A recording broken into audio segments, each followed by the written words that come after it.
Hi friends, నేను మీ నాయుడు సార్ని.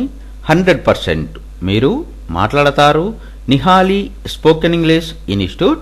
ఈ వీడియోలో మనం R2B గురించి తెలుసుకోబోతున్నాం. ఈ వీడియో కనుక మీకు నచ్చినట్లయితే లైక్ చేయండి, షేర్ చేసుకోండి.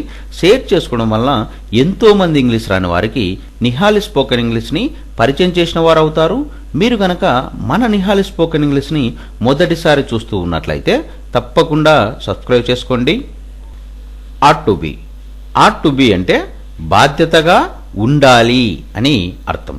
R2Bను ఎలాంటి సందర్భాలలో ఉపయోగిస్తాము అంటే, మనం మాట్లాడే మాటల సందర్భాలలో నైతికంగా ఉండాలి లేదా నీతి ప్రకారం ఉండాలి అని చెప్పే సందర్భాలలో మనం R2Bను ఉపయోగిస్తాము.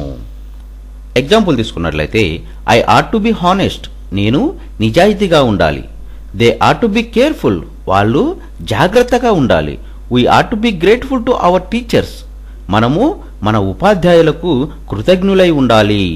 You are to be helpful to others, ఇతరులకు నీవు సహాయకారిగా ఉండాలి. He are to be sincere with his wife, అతను భార్యతో సిన్సియర్గా ఉండాలి. She are to be polite with elders, ఆమె పెద్దవాళ్ల దగ్గర మర్యాదగా ఉండాలి.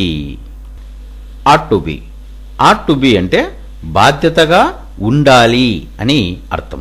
R2Bను ఎలాంటి సందర్భాలలో ఉపయోగిస్తాము అంటే, మనం మాట్లాడే మాటల సందర్భాలలో నైతికంగా ఉండాలి లేదా నీతి ప్రకారం ఉండాలి అని చెప్పే సందర్భాలలో మనం R2Bను ఉపయోగిస్తాము.